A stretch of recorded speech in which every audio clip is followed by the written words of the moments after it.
Mga kapuso, 7:03 na ng umaga sa mga naiipit sa traffic, mapamotorista man o pasahero, magbaon po ng mahabang pasensya at panatilihin ang disiplina. Ganyan po ang tunay na ready sa lansangan. Alamin na natin ang sitwasyon ng daloy ng trapiko sa EDSA Cubao sa pamamagitan ng ating GMA Traffic System. Nako, ayan po, sa gawing kanan, nakikita ninyo ang pila ng mga sasakyan sa southbound o yung pong mga patungong Makati.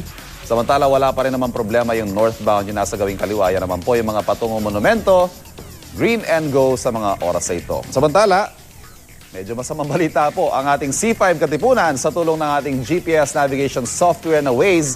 Ayan po ang sitwasyon sa mga oras na ito. Magkabilang direksyon, napakabigat po ng daloy ng trapiko, lalo na po dito sa bahagi ng Ateneo. Dito po sa bahaging U-turn slot, may icon ng ating mga Wazers na may pila ng mga sasakyan dyan, tulad ng nakikita ninyo.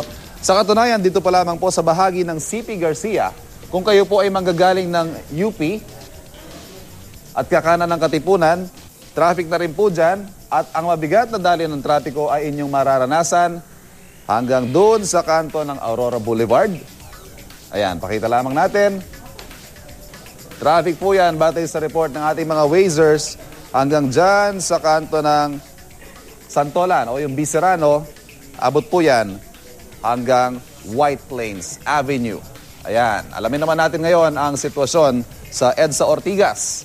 Ito pong EDSA Ortigas, bahagi ng EDSA, nagkakaproblema po tayo sa bahagi ng southbound. Ayan, tulad ng nakikita ninyo, marami tayong mga icons na nakikita ng pila ng mga sasakyan mula sa ating mga Wazers.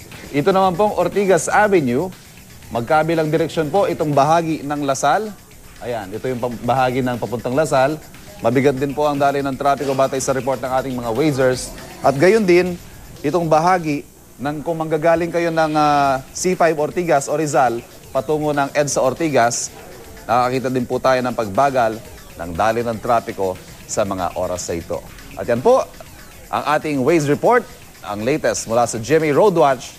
Bisitahin niyo po kami sa aming website, www.imready.ph, o sa aming Facebook, Twitter at Instagram accounts. Pwede niyo rin i-download ang Waze application sa inyong smartphone at sumama na sa lumalaking Wazer community.